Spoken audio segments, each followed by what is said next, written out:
So what if I told you that the biggest used car dealer in the country isn't actually, trying to make their real money off the cars they sell? I mean, it sounds completely counterintuitive, right? Right. But today, we are cracking open a fresh stack of financial documents for you, the listener. We're looking specifically at CarMax's Q1 fiscal 2027 investor presentation and earnings release. Yeah, and this was literally just dated yesterday, June 17th, 2026. Exactly. And the mission for this deep dive is to basically decode how the nation's largest used car retailer is secretly turning, millions of pounds of heavy metal into a highly disguised, tech-enabled bank. It is a phenomenal transition to witness, honestly. Oh, absolutely. When you really look under the hood of these financials, you realize the traditional model of a car dealership is it's being completely dismantled Yeah, and rebuilt for a totally new era. right. And to give you, the listener, a sense of the sheer scale we were talking about here, CarMax operates 256 physical stores. Which is massive on its own. Yeah, but they also have 42 million average monthly web visits. That's a staggering amount of traffic. And in just this past quarter alone, they sold nearly 400,000 combined retail and wholesale units. I mean, just think about the logistics of moving that much heavy machinery across the country in just 3 months. It's almost hard to picture. Okay, let's unpack this. Because reading through these documents, the financial narrative isn't what you'd typically expect from a company moving that much metal. No, it's really not. The surface level metrics present a rather glaring paradox, actually. Oh, so? Well, on one hand, CarMax's net revenues climbed by over 6% year over year. They hit a massive $8 billion for the quarter. Wait, $8 billion Yeah. in just 12 weeks? Yeah. That is a staggering amount of cash flowing through the business. Wow. But, and this is the kicker, despite that top-line revenue growth, their net earnings per diluted share actually went backward. Seriously? Yeah, they dropped from $1.38 a year ago down to $1.31 this quarter. So we have a central tension here, right? Exactly. Like, the revenue is climbing, the volume of cars moving off the lot is up, but the actual profit per share has contracted. Which is a classic tell of a company navigating a massive systemic transition phase. Right. So if their profit per share is dropping while revenue climbs, how is the leadership planning to, stop the bleeding? Well, that brings us to the architect behind this entire transition. Right, the new CEO. Yeah, Keith Barr. He's only 3 months into his tenure, actually. And he's definitely not doing the standard corporate routine, right? Mm. Like just cutting costs and praying the market improves. Not at all. He's dropped this massive strategic playbook. He is attempting to fundamentally re-architect the business. Okay, so what does that actually look like? Well, instead of just trying to sell cars harder, he is restructuring the entire life cycle of a transaction. Gotcha. For instance, he knows you have to offer a compelling price to even get a consumer's attention right now. They call this pillar ensuring a great offering. But the real focus is on the mechanism of the sale itself. So their easy experience pillar, he's aggressively blending their physical footprint with their massive digital capabilities. To create a totally seamless transaction. Exactly. Then there's the add value on each transaction pillar, which focuses on financing and protection plans. And finally, run lean, which is all about cost structure. Okay, I have to push back a little here. Oh, sure. Because, every new CEO comes in with a grand blueprint about, synergy and seamless integration and these 4 pillars. Oh, absolutely. It's a cliche. Right. It often ends up just being a fresh coat of paint on an old building. Are these actual measurable structural changes? That's the real question. Because to me, it sounds like they are trying to be the Amazon of used cars, obsessing over dynamic pricing and massive logistics networks, while still stubbornly keeping those 256 traditional brick-and-mortar showrooms alive. Like, can a company realistically do both? What's fascinating here is that the data proves they aren't just talking about it. The integration is already highly operational. Really? Show me the numbers. Just look at the digital metrics buried in the report. Over 84% of all retail unit sales this quarter were supported by digital capabilities. Wow, 84%. Yeah. But here is the breakdown that really proves your Amazon analogy. 70% of their sales are now classified as omni-sales. Okay, so omni-sales. What does that actually look like for the person listening right now who, just wants to buy a decent sedan? It basically means the physical and digital worlds are completely entangled. How so? Like, a consumer might be sitting on their couch at 10 p.m., scrolling through inventory, reserving a car, and getting pre-qualified for a loan entirely on their phone. Okay, totally digital so far. Right. But then they walk into the physical store the next day to actually test drive the car, sign the final papers, and hand over the keys to their trade-in. I see. So it's a hybrid approach. Exactly. Furthermore, 14% of their sales are entirely online. Wait, totally online? Yes. The customer does absolutely everything on the internet, from the trade-in valuation to the financing, and the car just shows up in their driveway. That's wild. So they are leveraging the physical stores, not just as traditional showrooms, but as highly localized fulfillment centers for a digital marketplace. That is exactly what's happening. They call this their easy experience Yeah. mandate, right? And it's clearly rewiring how we interact with dealerships. Completely rewiring it. But that brings us back to the pricing strategy. Because when I read the retail metrics in this report, I was genuinely shocked by how aggressively they are pricing these cars Yeah, it's very noticeable. and what it's doing to their bottom line on the actual car lot. Right. The retail data reveals a very deliberate, somewhat aggressive posture. Yeah. Total retail used vehicle revenues increased by nearly 5%. And that growth was heavily driven by the fact that the average selling price of a used car went up by about $1,200. Geez. So the average retail selling price is now pushing past $27,200? Yep. Cars certainly aren't getting any cheaper for the average buyer. They really are not. However, despite the final selling price going up, the gross profit per retail used unit actually dropped by $230. Wait, their profit went down? Yeah, landing at roughly $2,177 per car. So they are bringing in more total money per car sold, but keeping less of it as profit. Okay, here's where it gets really interesting. Yeah. Because if you look at last year, they had an all-time record for per-car profit. Why on earth would a company willingly drop its profit margins from an all-time record high? It seems backwards, doesn't it? Totally. If I'm an investor, I generally want maximum profit on every single item sold. Is this like a supermarket intentionally selling staples like milk and eggs at a loss just to get you in the door? That's a good comparison. Like hoping you'll buy the high-margin cereal and gourmet coffee while you're wandering the aisles. You're hitting on the core strategy there, but it's honestly even more calculated than a grocery store loss leader. How so? Well, in an economy where inflation has been stubborn and interest rates are putting a massive squeeze on the average consumer's wallet, psychological pricing is everything. Right. People are sensitive to the sticker price. Exactly. If you keep your profit margins artificially high just to satisfy short-term investors, your volume will just plummet. Because people will simply delay buying a car or they'll go to a competitor. Right. CarMax is explicitly stating in this report that they are taking deliberate pricing actions to drive sales trends. So they are choosing velocity over margin. Yes. Just keep the metal moving at all costs. Because if the cars stop moving, the entire ecosystem stalls out. And they actually have a powerful shock absorber built into their business model that allows them to play this aggressive game on the retail side. Like the wholesale market. Exactly. Right. While their retail unit sales are basically flat year over year, their wholesale unit sales, the older or less desirable cars they buy from consumers and immediately auction off to other dealers, Yeah. those increased by a massive 8.5%. That's a huge jump. They sold over 162,000 wholesale units this quarter. And the gross profit on those wholesale cars held incredibly steady at just over $1,000 per unit. Ah, I see. So the wholesale division is basically providing this bedrock of stability, Precisely. which allows the retail division to play a very aggressive, lower margin pricing game just to maintain market share. That's the mechanism, yeah.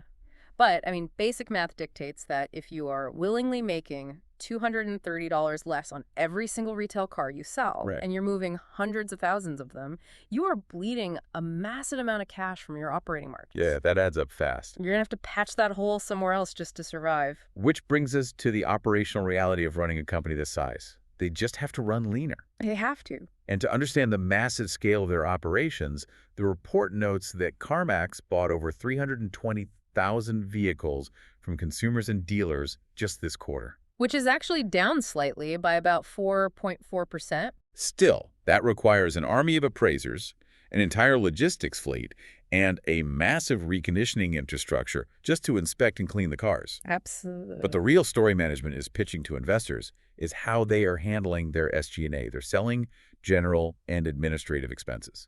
The way they are managing that overhead is critical. They actually managed to drop their SG&A expenses by almost 4%. Really? Yeah, down to about $635 million for the quarter. Wow.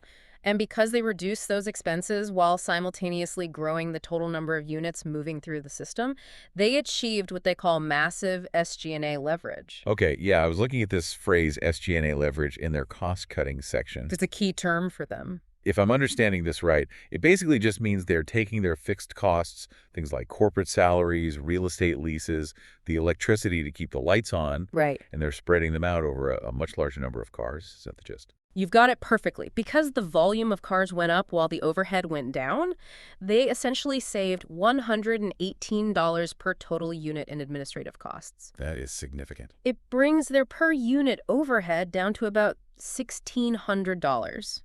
And management is projecting intense confidence here. Yeah. They noted they're tracking toward a $200 million exit rate savings target by the end of fiscal 2027. Okay, but I have to play devil's advocate for a second. Go for it. Because if they are slashing compensation, reducing benefits, and cutting reconditioning costs, which, is the money they spend fixing up the cars before they hit the lot, Right. doesn't that fundamentally risk ruining the easy experience they are promising in that second pillar? You can't just cut your way to long-term growth. That's a very fair concern. Right. Like if I buy a CarMax car and the brakes squeak 3 days later because they cheaped out on reconditioning, or there's literally no one at the store to hand me my keys because they fired half of the staff, the brand's reputation takes a massive hit. If we connect this to the bigger picture, it's really vital to understand how they are extracting these cost savings. Okay. The data tells a much more nuanced story than just a corporate hatchet job. So they aren't just firing everyone. No. These savings aren't coming from arbitrary layoffs or slapping cheap parts on the cars. They are actually driven by massive investments in technology and operational efficiency. Give me an example. For example, they are automating complex parts of the vehicle appraisal process. They are optimizing their logistics routing so their massive car hauler trucks travel fewer empty miles. Ah, that makes sense. They are digitizing the paperwork that used to require a physical employee to sit at a desk for an hour. So it's about efficiency. Exactly. They are removing friction from the system, and when you remove friction, you inherently remove cost without degrading the final product. So they're genuinely working smarter, not just cheaper. And there is a crucial line item in this report that proves they aren't just starving the company to satisfy Wall Street. What's that? While they were ruthlessly cutting administrative back-office costs, their advertising expenses actually increased by almost 12%.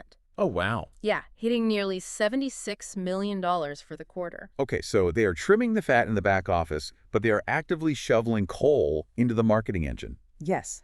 They are aggressively spending capital to acquire cars from the public and drive buyers to the website. Exactly. They are reallocating dead capital from inefficient legacy operations directly into their primary growth drivers. Okay, let me synthesize this for you, the listener, because the strategy is really coming into sharp focus here. It's quite a playbook. CarMax is intentionally shrinking their profit margin on the actual physical vehicle. They are ruthlessly cutting their operational overhead. And they are spending heavily on advertising and digital integration to make sure an absolutely massive volume of cars keeps flowing through the system. That's the formula. But if the profit margin on the metal itself is shrinking, where is the real long-term financial engine? Where is the big payoff for all this structural gymnastics? That is the million-dollar question. And that brings us to the final and, frankly, the best-kept secret of the automotive industry. CarMax Auto Finance, also known as CAF. Yes. If you take away anything from this deep dive, it's this: you have to stop thinking of CarMax as just a used car dealership. Exactly. You really need to start thinking of it as a massive, highly sophisticated bank that just happens to use sedans and SUVs as collateral. It's completely true. So what does this all mean? Let's go back to my grocery store analogy, or actually, even better, let's use the classic printer ink business model. Ooh, I like this one. In this scenario, the physical car, the Honda Civic or the Ford F-150, that's just the printer. The company isn't trying to make a fortune selling you the printer. Right. The high-margin ink, that's the financing, the loan interest, the extended protection plans. That is the exact mechanism driving the future of this enterprise. And it perfectly aligns with their internal strategy to, quote, add value on each transaction. Let's dive into that CAF data. Let's do it because the sheer volume of capital they are moving is staggering. This quarter, CarMax Auto Finance funded over 43% of all net retail units sold. 43%. Yeah, that's up 1.5% from last year. And their stated public goal is to drive that penetration rate all the way up to 50%.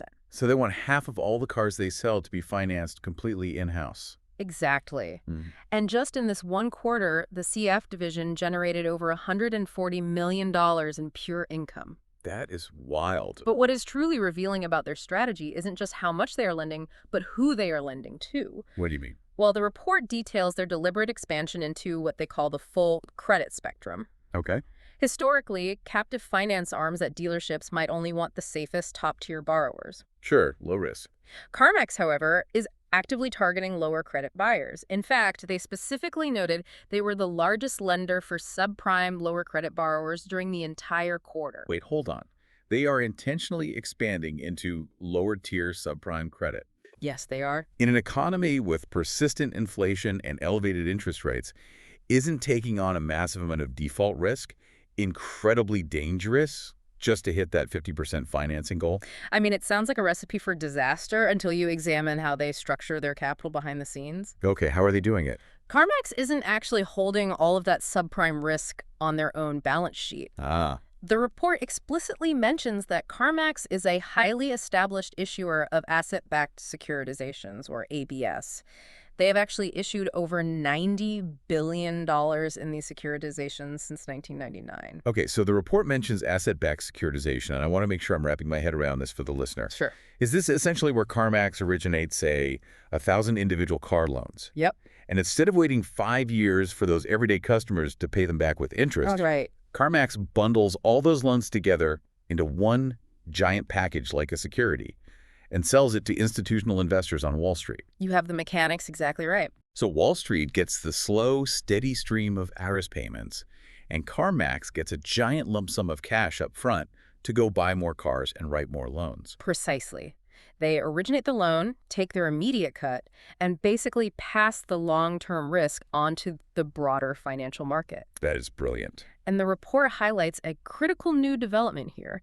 They just introduced a new non-prime ABS program specifically engineered to offload the risk of those subprime, lower credit loans. Oh, wow. This actually changes the game for the everyday consumer. It really does. Think about it. If you're a buyer with less than perfect credit walking into a dealership right now, traditional banks might reject you because money is tight and risk is high. Right. But CarMax has engineered this backdoor to Wall Street that actually incentivizes them to get you approved. It's a highly calculated ecosystem. It allows them to approve more buyers and sell more cars, capturing that market share without keeping the liability of those risky loans on their own books. Incredible. And the financial modeling behind it is clearly working. Their total interest margin, which is basically the spread between the interest rate they charge the consumer and the rate it costs them to borrow money. Yeah. It's sitting at a very healthy 6.7%. But they still have to account for the reality that some people will inevitably default on their car payments, right? Yeah. They can't offload 100% of the risk. No, they cannot, which is why they maintain a massive allowance for loan losses. How big? It currently sits at $475 million. Oh, wow. But management was very clear on the earnings call. Their credit loss performance is tracking exactly in line with their internal expectations. So no surprises. Exactly. They haven't been caught off guard at all. They have modeled the behavior of the modern consumer meticulously. This is just incredibly revealing. Isn't it? When you piece all of these data points together, the financial engineering happening behind the glass walls of a used car lot is absolutely breathtaking. He's in a master class. Let's pull all these threads together for you, the listener. We started this deep dive looking at a company that moves hundreds of thousands of vehicles. Right. But what the documents reveal is a company in the middle of a massive, masterfully calculated pivot. They have a new CEO in Keith Barr, who is fundamentally rewriting the playbook. The 4 pillars. Exactly. They are deliberately sacrificing their per-car profit margins to ensure they maintain high volume and market dominance. Moving the metal. They are leaning heavily into an omni-channel digital model to make buying a car as seamless as ordering a package online. They are ruthlessly optimizing their logistics and cutting their operational overhead while funneling capital straight into advertising. Yeah, that SG&A leverage we talked about. And perhaps most importantly, they are expanding their massive financial lending arm into riskier credit tiers, using Wall Street securitization to manage the risk while they reap the rewards. This raises an important question, though. What's that? With all this massive structural transformation, how safe is the foundation of the company itself? That's a good point. Because pivoting a nationwide infrastructure requires immense capital and stability. But the report confirms they are operating from a position of profound financial strength. So they aren't over-leveraged. Not at all. They maintain a remarkably healthy balance sheet. Their net leverage ratio is sitting at 2.4x, Meaning, which essentially means their debt is highly manageable compared to the cash they consistently bring in. okay. And crucially, they still have over $1.3 billion authorized for share repurchases. $1 billion. Yeah. Now, they have currently paused buying back their own stock so they can fund this massive transition, but that is an enormous financial war chest ready to deploy when the time is right. Right. They are positioning themselves to be highly resilient, completely regardless of whatever macroeconomic headwinds come next. It really changes how you look at the entire automotive industry, honestly. It really does. And I want to leave you, the listener, with a final lingering idea to chew on long after this audio stops. Oh, let's hear it. When you look at CarMax's aggressive push to finance half of all the cars they sell in-house, and you see the massive profit generated by their loan interest and extended protection plans, are we witnessing the quiet end of the traditional car dealership? That is a profound thought. Moving forward, maybe these 2-ton metal boxes we drive to work are no longer the actual product. Maybe they are just incredibly heavy, highly depreciating physical delivery mechanisms designed specifically to sell you highly profitable digital financial products. It's the printer ink all over again. Next time you buy a car, whether you're clicking a button on your phone or standing on a lot under an inflatable gorilla, ask yourself, are you actually buying a vehicle or are you just opening a new line of credit? Wow. Thanks for joining us on this deep dive into the sources. Keep questioning the mechanics behind the brands you see every day. We'll catch you next time.